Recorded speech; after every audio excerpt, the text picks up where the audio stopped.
ਜੀ ਡਾਕਟਰ ਸਾਹਿਬ ਸਾਡੇ ਕੋਲ ਅਗਲਾ ਫੇਸਬੁੱਕ ਮੈਸੇਜ ਆਇਆ ਹੈ ਬ੍ਰੈਂਪਟਨ ਕੈਨੇਡਾ ਤੋਂ ਵੀਰ ਚਰਨਜੀਤ ਸਿੰਘ ਜੀ ਦਾ। ਇਹ ਲਿਖਦੇ ਹਨ, ਡਾਕਟਰ ਅਮਰਜੀਤ ਸਿੰਘ ਜੀ, ਵਾਹਿਗੁਰੂ ਜੀ ਕਾ ਖਾਲਸਾ ਵਾਹਿਗੁਰੂ ਜੀ ਕੀ ਫਤਿਹ। ਕਿ 1947 ਵਿੱਚ ਸਿੱਖਾਂ ਦੀ ਬੇਵਕੂਫੀ ਨੇ ਨਾ ਕੇਵਲ ਸਿੱਖਾਂ ਨੂੰ ਬਲਕਿ ਸਾਰੇ ਪੰਜਾਬੀਆਂ ਨੂੰ ਇੱਕ ਐਸੇ ਮਾਹੌਲ ਵਿੱਚ ਧੱਕ ਦਿੱਤਾ ਸੀ ਜਿਸ ਵਿੱਚੋਂ ਰੱਬ ਹੀ ਜਾਣਦਾ ਹੈ ਕਦੋਂ ਨਿਕਲਾਂਗੇ। ਹੁਣ ਤੇ ਪਾਕਿਸਤਾਨੀ ਬੁੱਧੀਜੀਵੀਆਂ ਦੀ ਬੋਲਬਾਣੀ ਚੋਂ ਇਹ ਸਾਫ਼ ਝਲਕਦਾ ਹੈ ਕਿ ਅਸੀਂ ਯਾਨੀ ਕਿ ਪਾਕਿਸਤਾਨੀ ਆਪਣੇ ਮੂਲ ਤੋਂ ਟੁੱਟ ਗਏ ਹਾਂ। ਭਾਰਤੀ ਮੂਲ ਦੇ ਉਹ ਰਹਿਣਾ ਨਹੀਂ ਚਾਹੁੰਦੇ, ਮੁਸਲਮਾਨ ਬਣਨ ਜੋਗੇ ਉਹ ਹੈ ਨਹੀਂ, ਭਾਵ ਉਹ ਇਸਲਾਮ ਦੇ ਸੈਕੰਡ ਗ੍ਰੇਡ ਸਿਟੀਜ਼ਨਸ ਹਨ। ਅਫਜ਼ਲ ਰੰਧਾਵਾ ਦੇ ਲਫ਼ਜ਼ਾਂ ਵਿੱਚ ਪਾਕਿਸਤਾਨ ਬਣਨਾ ਚਾਹੀਦਾ ਸੀ ਪਰ ਪੰਜਾਬ ਨੂੰ ਪਾੜ ਕੇ ਨਹੀਂ। ਹੁਣ ਜਦੋਂ ਅਸੀਂ ਖਾਲਿਸਤਾਨ ਦੀ ਗੱਲ ਕਰਦੇ ਹਾਂ ਤਾਂ ਕਿਸੇ ਨਾ ਕਿਸੇ ਤਰੀਕੇ ਹਰੇਕ ਪੰਜਾਬੀ ਨੂੰ ਪ੍ਰਭਾਵਿਤ ਕਰੇਗਾ। ਪਿਛਲੇ ਲੰਮੇ ਸਮੇਂ ਤੋਂ ਅਸੀਂ ਆਪਣੀ ਅਕਲਮੰਦੀ ਦਾ ਸਬੂਤ ਨਹੀਂ ਦਿੱਤਾ। ਪੰਜਾਬੀ, ਹਿੰਦੂ ਅਤੇ ਮੁਸਲਮਾਨ ਸਾਡੀ ਹਮਾਇਤ ਕਿਉਂ ਕਰਨਗੇ? ਜੀ ਡਾਕਟਰ ਸਾਹਿਬ। ਵੀਰ ਚਰਨਜੀਤ ਸਿੰਘ ਜੀ ਦਾ ਬਹੁਤ ਬਹੁਤ ਸ਼ੁਕਰੀਆ। ਉਹਨਾਂ ਨੇ ਸਾਨੂੰ ਬ੍ਰੈਂਪਟਨ ਕੈਨੇਡਾ ਤੋਂ ਲਿਖਿਆ ਜੀ। ਇਹ ਲਿਖਤ ਵੀ ਉਹਨਾਂ ਦੀ ਕਾਫੀ ਪੁਰਾਣੀ ਹੈ ਪਰ ਉਹ ਹਮੇਸ਼ਾ ਜਦੋਂ ਵੀ ਲਿਖਦੇ ਨੇ ਸਿਧਾਂਤਕ ਗੱਲ ਨੂੰ ਹੀ ਉਹ ਟੱਚ ਕਰਦੇ ਨੇ, ਡੇ ਟੂ ਡੇ ਹੈਪਨਿੰਗਸ ਨਾਲ ਨਹੀਂ ਬਹੁਤਾ। ਔਰ ਉਹਨਾਂ ਨੇ 1947 ਦਾ ਜਿਹੜਾ ਜ਼ਿਕਰ ਕੀਤਾ ਹੈ ਕਿ ਵੀ ਜਿਹੜੀ ਉਹ ਬੇਵਕੂਫੀ ਸੀ ਸਾਡੇ, ਉਹਨਾਂ ਨੇ ਸਿੱਖਾਂ ਦੀ ਕਿਹਾ ਤੇ ਬਹੁਤ ਵਾਰੀ ਲੀਡਰਾਂ ਨੂੰ ਕੋਸਿਆ ਜਾਂਦਾ ਹੈ ਪਰ ਉਹਨਾਂ ਨੇ ਸਾਰਿਆਂ ਨੂੰ ਹੀ ਇਸ ਲਈ ਜ਼ਿੰਮੇਵਾਰ ਦੱਸਿਆ ਕਿ ਇਸ ਬੇਵਕੂਫੀ ਦਾ ਜੋ ਖਮਿਆਜ਼ਾ ਅਸੀਂ ਭੁਗਤ ਰਹੇ ਹਾਂ, ਪਤਾ ਨਹੀਂ ਅਸੀਂ ਇਸ ਤੋਂ ਕਦੋਂ ਛੁਟਕਾਰਾ ਪਾਵਾਂਗੇ। ਜੀ। ਪਿਛਲੇ ਦਿਨਾਂ 'ਚ ਮੈਨੂੰ doctor Arvinder Singh New York base ਜਿਹੜੇ ਨੇ ਉਹਨਾਂ ਨੇ ਇੱਕ ਆਰਟੀਕਲ ਭੇਜਿਆ ਔਰ ਇਹ ਪਾਕਿਸਤਾਨ ਦੇ ਗੁਜਰਾਤ ਜ਼ਿਲ੍ਹੇ ਦੇ ਇੱਕ ਜਿਹੜਾ ਸਕਾਲਰ ਚੀਮਾ, ਉਹਨਾਂ ਦਾ ਸ਼ਾਇਦ ਸੰਧੂ ਲਾਸਟ ਨੇਮ, ਉਹਨਾਂ ਦੀ ਲਿਖਤ ਸੀ ਔਰ ਉਹਦਾ ਹੈ ਹੀ ਸਾਰਾ 1947 'ਚ ਸਿੱਖ ਲੀਡਰਸ਼ਿਪ ਦਾ ਜਾਂ ਓਵਰਆਲ ਕੀ ਚੱਲ ਰਿਹਾ ਸੀ ਉਸ ਦੇ ਉੱਤੇ ਸੀ। 18 ਸਫ਼ੇ ਦਾ ਉਹ ਆਰਟੀਕਲ, ਹਾਲਾਂਕਿ ਮੈਂ ਵਿਚਾਰ ਕਰ ਰਿਹਾ ਸੀ ਕਿ ਉਹਨੂੰ ਮੈਂ ਥੋੜਾ ਕੰਡੈਂਸ ਕਰਕੇ ਦਰਸ਼ਕਾਂ ਦੇ ਨਾਲ ਸਾਂਝਾ ਕਰਾਂ ਪਰ ਕਿਉਂਕਿ ਇਹਨਾਂ ਨੇ ਜਦੋਂ ਹੁਣੇ ਮੈਂਸ਼ਨ ਹੀ ਕੀਤਾ ਸਿੱਖਾਂ ਦੀ ਬੇਵਕੂਫੀ ਦੀ ਗੱਲ ਤੇ ਮੇਰੇ ਉਹ ਟ੍ਰਿਗਰ ਵੀ ਹੋਇਆ ਕਿ ਵੀ ਉਹਦੇ 'ਚ ਜਿਹੜੇ ਕੁਛ ਉਹਨਾਂ ਨੇ, ਹਾਲਾਂਕਿ ਉਹਦੇ 'ਚ ਸਾਰੇ ਗੱਲ ਠੀਕ ਨਹੀਂ ਹੈ ਪਰ ਬਹੁਤ ਸਾਰੀ ਠੀਕ ਹੈ ਜੀ। ਔਰ ਉਹਦੇ 'ਚ ਜਿਹੜੀ 47 ਦੇ ਦੌਰ ਦਾ, ਕਿਉਂਕਿ ਐਸੇ ਵੀ ਹੁਣ ਨਵੇਂ ਪੈਦਾ ਹੋ ਗਏ ਨੇ ਜਿਹੜੇ ਸਰਦਾਰ ਕਪੂਰ ਸਿੰਘ ਦੀ ਲਿਖਤ ਨੂੰ ਚੈਲੰਜ ਕਰਦੇ ਨੇ ਕਿ ਜੀ ਅੰਗਰੇਜ਼ ਜਿਹੜੇ ਨੇ, ਸਰਦਾਰ ਸਾਹਿਬ ਨੇ ਕਿਹਾ ਵੀ ਕਿਵੇਂ ਉਹਨਾਂ ਨੇ 6 ਉਹਨਾਂ ਨੇ ਇੰਸਟੈਂਸ ਦਿੱਤੇ ਨੇ ਕਿ ਅੰਗਰੇਜ਼ਾਂ ਨੇ ਆਫਰ ਕੀਤੇ ਔਰ ਸਾਡੀ ਲੀਡਰਸ਼ਿਪ ਜਿਹੜੀ ਹੈ ਉਸ ਓਪਰਚੁਨਿਟੀ ਨੂੰ ਗ੍ਰੈਬ ਨਹੀਂ ਕਰ ਸਕੀ। ਪਰ ਇਹ ਪੜ੍ਹਨ ਤੋਂ ਬਾਅਦ ਆਰਟੀਕਲ ਮੈਂ ਇਹ ਮਹਿਸੂਸ ਕੀਤਾ ਹੈ ਵੀ ਕਾਫੀ ਉਹਨਾਂ ਦਾ ਜਿਹੜਾ ਸਰਦਾਰ ਕਪੂਰ ਸਿੰਘ ਹੋਰਾਂ ਦੀ ਗੱਲ ਹੈ ਉਹ ਹਮੇਸ਼ਾ ਹੀ, ਮੈਂ ਤਾਂ ਖੈਰ ਪਹਿਲਾਂ ਵੀ ਮੰਨਦਾ ਸੀ, ਲੇਕਿਨ ਉਹਨਾਂ ਨੇ ਦੱਸਿਆ ਵੀ ਕਿਵੇਂ ਸਾਡੀ ਲੀਡਰਸ਼ਿਪ ਨੇ ਬਾਰ-ਬਾਰ ਉਸ ਦੌਰ ਨੂੰ ਅਸੀਂ ਕਾਂਗਰਸ ਦੇ ਹੱਥਾਂ 'ਚ ਖੇਡ ਕੇ ਮੁਸਲਿਮ ਲੀਗ ਦੇ ਖਿਲਾਫ ਔਰ ਮੁਸਲਮਾਨਾਂ ਦੇ ਖਿਲਾਫ ਜਿਹੜਾ ਹੈ ਉਹ ਬਹੁਤ ਵੋਕਲ ਬਣ ਕੇ ਨਾ ਤਾਂ ਆਪਣਾ ਕੁਝ ਸਵਾਰਿਆ ਜੀ ਤੇ ਉਹ ਜਿਹੜੀ ਆਪਸ ਦੇ ਵਿੱਚ ਨਫ਼ਰਤ ਦਾ ਦੌਰ ਬਣਿਆ ਉਸ ਦਾ ਵੀ ਇੱਕ ਹਿੱਸਾ ਬਣੇ। ਔਰ ਇਧਰੋਂ ਅਸੀਂ ਅੰਗਰੇਜ਼ਾਂ ਦੇ ਉੱਤੇ, ਔਰ ਉਹਨੇ ਕਿਹਾ ਕਿ ਵੀ ਉਹ ਜਾਨਕੀ ਦਾ ਕਿ ਕੀ ਨਾਂ ਸੀ, ਜੈਨਕ ਔਰ ਪੈਂਡਰ ਮੂਨ, ਜਿਹਨਾਂ ਨੂੰ ਸਿੱਖ ਆਪਣੇ ਦੋਸਤ ਸਮਝਦੇ ਸੀ, ਕਹਿੰਦੇ ਵੀ ਇਹ ਲੀਡਰ ਬਜਾਏ ਆਪਣੀ ਸਟ੍ਰੈਟਜੀ ਬਣਾਉਣ ਦੇ ਗਵਰਨਰ ਉਸ ਵੇਲੇ ਦਾ ਤੇ ਉਹ ਮੇਜਰ ਸ਼ਾਟ ਉਸ ਦੇ ਅੱਗੇ ਜਾ ਕੇ ਆਪਣੇ ਦੁਖੜੇ ਰੋ ਕੇ ਆਪਣੀ ਸਾਰੀ ਜੋ ਵੀ ਯੋਜਨਾ ਉਹਨੂੰ ਬੋਲ ਦਿੰਦਾ ਸੀ। ਉਹ ਆਪਣੀਆਂ ਡਾਇਰੀਆਂ ਅੰਗਰੇਜ਼ਾਂ ਨੂੰ ਭੇਜ ਦਿੰਦਾ ਸੀ ਕਿ ਜੀ ਆਹ ਹੈ, ਤੇ ਇਹਨਾਂ ਨੂੰ ਸਮਝ ਹੀ ਨਹੀਂ ਸੀ ਕਿ ਉਹਨਾਂ ਨੇ ਉਸ ਸਥਿਤੀ ਦੇ ਵਿੱਚ ਜਿੱਥੇ ਪੰਜਾਬ ਉਹਨਾਂ ਦਾ ਹੋਮਲੈਂਡ ਸੀ ਪਰ ਉਹ ਮੈਜੋਰਟੀ 'ਚ ਨਹੀਂ ਸਨ। ਤੁਸੀਂ ਜੇ ਮੈਜੋਰਟੀ 'ਚ ਮੁਸਲਮਾਨ ਨੇ, ਤੁਸੀਂ ਕਹੋ ਜੀ ਇਹਨਾਂ ਨੂੰ ਪਾਸੇ ਕਰੋ, ਸਾਡੇ ਹਵਾਲੇ ਕਰ ਦਿਓ ਜਾਂ ਇਹਨੂੰ ਬਣਨ ਹੀ ਨਾ ਦਿਓ, ਤੁਸੀਂ ਤਾਂ ਇਸ ਹਾਲਤ 'ਚ ਕਿ ਬੇਸ਼ੱਕ ਹਿੰਦੂ ਪੰਜਾਬ 'ਚ ਉਸ ਵੇਲੇ ਵੀ 3 ਗੁਣਾ ਸੀ ਸਿੱਖਾਂ ਨਾਲੋਂ, ਲੇਕਿਨ ਉਹਨਾਂ ਦੀ ਅਹਿਮੀਅਤ ਨਹੀਂ ਸੀ।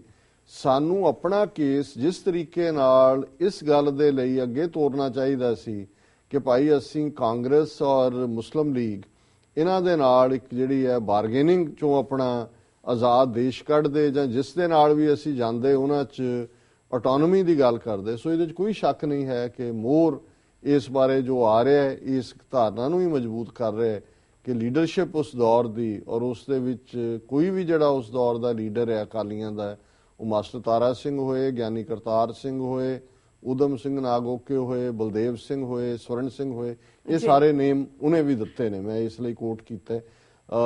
ਇਹ ਬਚ ਨਹੀਂ ਸਕਦੇ ਹੈ ਕਿ ਭਾਈ ਉਹਨਾਂ ਨੇ ਕਿਸ ਤਰੀਕੇ ਦੇ ਨਾਲ ਅੰਗਰੇਜ਼ਾਂ ਦੀਆਂ ਆਫਰਸ ਵੀ ਸਪਰਨ ਕੀਤੀਆਂ, ਇਧਰੋਂ ਜਿਹੜੀ ਮਿਸਟਰ ਮੁਹੰਮਦ ਅਲੀ ਜਿਨ੍ਹਾਂ ਦੀਆਂ ਆਫਰਸ ਨੂੰ ਵੀ ਜਿਹੜਾ ਉਹ ਪਾਸੇ ਕੀਤਾ ਤੇ ਕਾਂਗਰਸ ਦੇ ਉੱਤੇ ਅੰਨਾ ਵਿਸ਼ਵਾਸ ਕਰਕੇ ਉਹਨਾਂ ਦੇ ਹੱਥਾਂ 'ਚ ਖੇਡੇ ਨੇ। ਔਰ ਉਹਨਾਂ ਨੇ ਇਹ ਜਿਹੜਾ ਦੂਸਰਾ ਪਾਰਟ ਕਿਹਾ ਕਿ ਭਾਈ ਪਾਕਿਸਤਾਨੀਆਂ ਦੇ ਵਿੱਚ ਜਿਹੜਾ ਇਹ ਰਿਗਰੈਟ ਹੈ ਜਾਂ ਅਫਜ਼ਲ ਅਹਿਸਨ ਰੰਧਾਵਾ ਨੂੰ ਕੋਟ ਕੀਤਾ ਕਿ ਪਾਕਿਸਤਾਨ ਜ਼ਰੂਰ ਬਣਨਾ ਚਾਹੀਦਾ ਸੀ ਪਰ ਪੰਜਾਬ ਨੂੰ ਤੋੜ ਕੇ ਨਹੀਂ।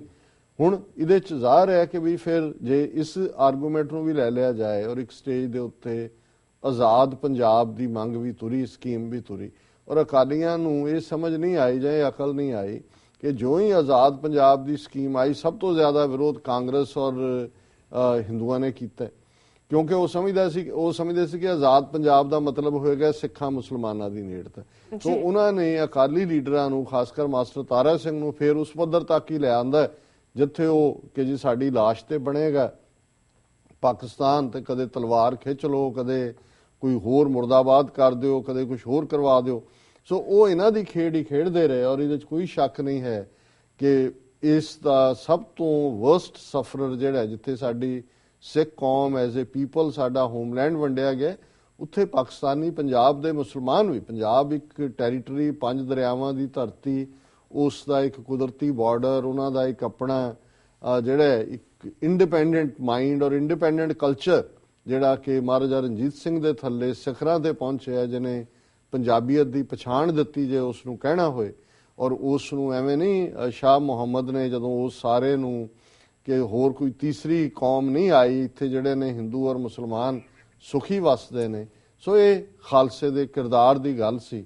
ਸੋ ਅਸੀਂ ਸਮਝਦੇ ਹਾਂ ਕਿ ਇਹ ਤਾਂ ਮੈਂ ਕਨਕਲੂਡ ਕਰਾਂ ਇਸ ਨੂੰ ਕਿ ਵੀ ਉਹ ਜਿਹੜਾ ਸਾਡਾ ਬੀਤਿਆ ਸਮੇਂ ਉਸ ਬਾਰੇ 47 ਦੇ ਦੌਰ ਦੀ ਮੂਰਖਤਾ, ਉਸ ਬਾਰੇ ਤਾਂ ਮੈਂ ਇਹ ਸ਼ੇਅਰ ਹੀ ਅਕਸਰ ਦੁਹਰਾਉਂਦਾ कि वो वक्त भी देखा तारीख की घड़ियों ने जब लम्हों ने खता की सदियों ने सजा पाई। सो इन्हां दा बहुत बहुत शुक्रिया चरणजीत सिंह जी। डॉक्टर साहब तुसीं हुण साडे दर्शकां नूं दसो अज दा विचार। अज न्यू ईयर ईव दे मौके ते और भाई गुरदास जी जिहड़े शरदा प्यार त्याग और विदवता दा मुजस्मा ने उन्हां दे कवित नंबर 111 नूं मैं चुने जी। ते भाई साहब फरमांदे ने चरण शरण गुर एक पैंडा जाए चल, सतगुर कोट पैंडा आगे हुए लेत हैं, एक बार सतगुर मंत्र सिमरन मात्र, सिमरन ताहे बारंबार गुर हित है, पावनी भगत पाए कौडी अगर भाग राखे, ताहे गुर सर्ब निधान दान देत है, सतगुर दया निध महिमा अगाध बोध, नमो नमो नमो नमो नेत नेत नेत है। और दर्शक ਜਿਹੜੇ ਨੇ ਇਸ ਕਵਿਤਾ ਨੂੰ ਸਕਰੀਨ ਦੇ ਉੱਤੇ ਵੀ ਦੇਖ ਸਕਦੇ ਨੇ ਔਰ ਬੜੇ ਸ਼ਰਧਾ ਨਾਲ ਭਰੇ ਹੋਏ ਦਿਲ ਨਾਲ ਭਾਈ ਸਾਹਿਬ ਫਰਮਾਉਂਦੇ ਨੇ ਕਿ ਜੇ ਅਸੀਂ ਸਤਿਗੁਰੂ ਦੀ ਸ਼ਰਨ ਵੱਲ ਇੱਕ ਕਦਮ ਤੁਰ ਕੇ ਜਾਂਦੇ ਹਾਂ, ਕੋਟ ਮਿਲੀਅਨਸ ਕਿ ਸਤਿਗੁਰੂ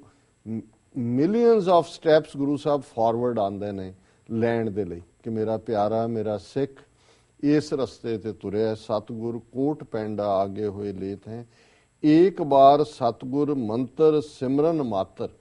ਜੇ ਅਸੀਂ ਇੱਕ ਵਾਰ ਵੀ ਉਸ ਵਾਹਿਗੁਰੂ ਦੇ ਨਾਂ ਨੂੰ, ਸਿਮਰਨ ਨੂੰ, ਉਸ ਸ਼ਰਧਾ ਤੇ ਪ੍ਰੇਮ ਭਾਵਨੀ ਦੇ ਨਾਲ ਆਪਣੇ ਮੂੰਹ ਚੋਂ ਉਚਾਰਦੇ ਹਾਂ, ਸਿਮਰਨ ਤਾਹੇ ਬਾਰ-ਬਾਰ ਗੁਰ ਹਿਤ ਹੈ, ਫਿਰ ਸਤਿਗੁਰੂ ਮਿਲੀਅਨਸ ਆਫ ਟਾਈਮਸ ਅਗੇਨ ਬਾਰ-ਬਾਰ ਉਸ ਹਿੱਤ ਦੇ ਵਿੱਚ ਉਸ ਪਿਆਰੇ 'ਚ ਉਸ ਸਿੱਖ ਨੂੰ ਆਪਣੀ ਗਲਵੱਕੜੀ 'ਚ ਲੈਂਦੇ ਨੇ। ਸਿਮਰਨ ਸਮਰਨ ਹੈ, ਜੇ ਅਸੀਂ ਇੱਕ ਵਾਰ ਉਹਨੂੰ ਯਾਦ ਕੀਤਾ ਤੇ ਸਤਿਗੁਰੂ ਕੋਟ ਮਿਲੀਅਨਸ ਆਫ ਟਾਈਮ ਸਾਨੂੰ ਆਪਣੇ ਗੜ ਨਾਲ ਲਾਉਂਦੇ ਨੇ।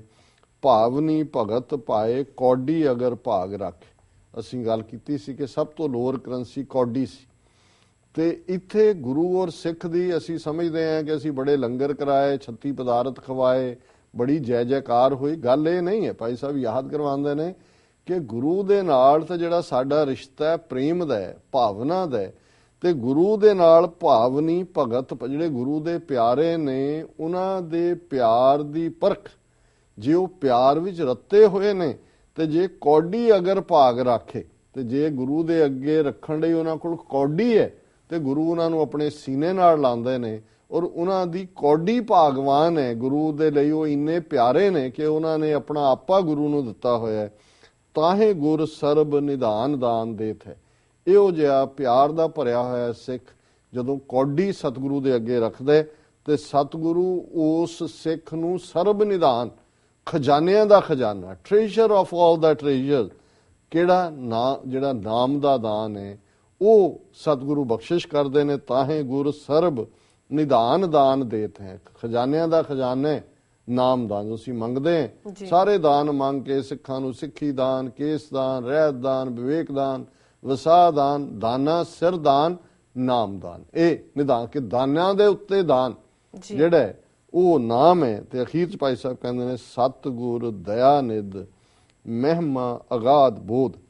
ਨਿਧ ਖਜ਼ਾਨੇ ਨੂੰ ਕਹਿੰਦੇ ਨੇ, ਸਤਿਗੁਰੂ ਦਇਆ ਦੇ ਖਜ਼ਾਨੇ ਨੇ, ਕੰਪੈਸ਼ਨ ਦੇ ਟ੍ਰੇਜਰ ਨੇ, ਦਇਆ ਨਾਲ ਭਰੇ ਹੋਏ ਨੇ। ਅਸੀਂ ਜਿੰਨੇ ਮਰਜ਼ੀ ਗੁਨਾਹ ਕਰੀਏ ਸਾਨੂੰ ਸਤਿਗੁਰੂ ਆਪਣੇ ਗਲ ਨਾਲ ਲਾਣਗੇ ਜੇ ਆਪਣਾ ਆਪਾ ਗੁਰੂ ਅੱਗੇ ਰੱਖ ਦਈਏ।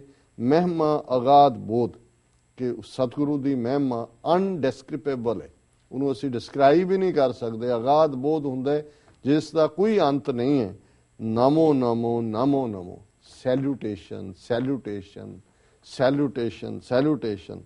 ਨੇਤ ਨੇਤ ਨੇਤ ਹੈ ਕਿ no one is like him, no one is like him, no one is like him, no one is like। ਨੇਤ ਨੇਤ ਕਿ ਉਹੀ ਹੈ, ਉਹੀ ਹੈ, ਉਹਦੇ ਵਰਗਾ ਕੋਈ ਨਹੀਂ, ਉਹਦੇ ਵਰਗਾ ਉਹੀ ਹੈ ਜੀ। ਔਰ ਇਹ ਹੈ ਕਿ ਭਾਈ ਇਹ ਜੇ ਅਸੀਂ ਇਸ ਭਾਵਨਾ ਦੇ ਨਾਲ ਹੋਈਏ, ਔਰ ਮੈਂ ਸਮਝਦਾ ਹਾਂ ਵੀ ਇਸ ਨਿਊ ਈਅਰ ਈਵ ਤੇ ਜੇ ਅਸੀਂ ਕੋਈ ਰੈਜ਼ੋਲੂਸ਼ਨ ਕਰਨਾ ਤੇ ਸਭ ਤੋਂ ਵੱਡਾ ਰੈਜ਼ੋਲੂਸ਼ਨ ਫਿਰ ਇਹੀ ਹੋਏਗਾ ਕਿ ਚਰਨ ਸ਼ਰਨ ਗੁਰ ਏਕ ਪੈਂਡਾ ਜਾਏ ਚੱਲ। ਇੱਕ ਵਾਰੀ ਇੱਕ ਕਦਮ ਗੁਰੂ ਵੱਲ ਪੁੱਟ ਕੇ ਤੇ ਦੇਖੀਏ ਤੇ ਫਿਰ 2017 ਚ ਜੇ ਸਤਿਗੁਰੂ ਨੇ ਸਵਾਸਾਂ ਦੀ ਲੜੀ ਜਾਰੀ ਰੱਖੀ ਤੇ ਫਿਰ ਉਹੀ ਇੱਕ ਕਦਮ ਜਿਹੜਾ ਹੈ ਉਸ ਨੂੰ ਕਿਵੇਂ ਗੁਰੂ ਨੇ ਮਿਲੀਅਨਸ ਆਫ ਸਟੈਪਸ ਅੱਗੇ ਆ ਕੇ ਲਿਆ, ਉਹ ਸਾਡੇ ਜਿਹੜੇ ਦਰਸ਼ਕ ਨੇ ਉਹ ਆਪਣਾ ਐਕਸਪੀਰੀਅੰਸ ਵੀ ਦੇ ਸਕਦੇ ਨੇ ਜੀ ਡਾਕਟਰ ਸਾਹਿਬ। ਸੋ ਇਸ ਦੇ ਨਾਲ ਅਸੀਂ ਅੱਜ ਦੇ ਇਸ ਪ੍ਰੋਗਰਾਮ ਨੂੰ ਐਂਡ ਵੀ ਕਰਦੇ ਹਾਂ ਜੀ, ਔਰ 2015 ਨੂੰ ਅਲਵਿਦਾ ਕਹਿੰਦੇ ਆ। Happy new year. Happy new year. Drama ਵੀ ਕਰ ਲਈਏ ਨਾ ਅੰਗਰੇਜ਼ਾਂ ਦਾ ਜੀ ਡਾਕਟਰ ਸਾਹਿਬ, ਤੁਹਾਡਾ ਬਹੁਤ ਬਹੁਤ ਸ਼ੁਕਰੀਆ। ਤੁਸੀਂ ਅੱਜ ਦਾ ਵਿਚਾਰ ਸਾਡੇ ਦਰਸ਼ਕਾਂ ਨਾਲ ਸਾਂਝਾ ਕੀਤਾ ਹੈ ਤੇ ਇਸ ਆਪਣੇ ਲੈਣੇ ਆਪਣੇ ਵੀਅਰਸ ਕੋਲ ਇਜਾਜ਼ਤ। ਵੀਅਰਸ, ਸਾਡੇ ਪ੍ਰੋਗਰਾਮ ਦਾ ਸਮਾਂ ਇੱਥੇ ਸਮਾਪਤ ਨਾ। ਤੁਸੀਂ ਆਪਣੇ ਰਾਏ ਤੇ ਸੁਝਾਅ ਸਾਨੂੰ ਭੇਜਣਾ ਭੁੱਲਣਾ ਸਾਡੇ ਇਸ ਪਤੇ ਤੇ sos@tv84.tv ਤੇ। ਅਸੀਂ ਆਪਣਾ ਪ੍ਰੋਗਰਾਮ ਲੈ ਕੇ ਫਿਰ ਦੁਬਾਰਾ ਹਾਜ਼ਰ ਹੋਵਾਂਗੇ। ਤਦ ਤੱਕ ਲਈ ਸਾਡੇ ਨਾਲ ਬਣੇ ਰਹੋ ਤੇ ਦੇਖਦੇ ਰਹੋ TV 84। ਬੁਲਾ ਦਿਓ ਫਤਿਹ। ਵਾਹਿਗੁਰੂ ਜੀ ਕਾ ਖਾਲਸਾ, ਵਾਹਿਗੁਰੂ ਜੀ ਕੀ ਫਤਿਹ।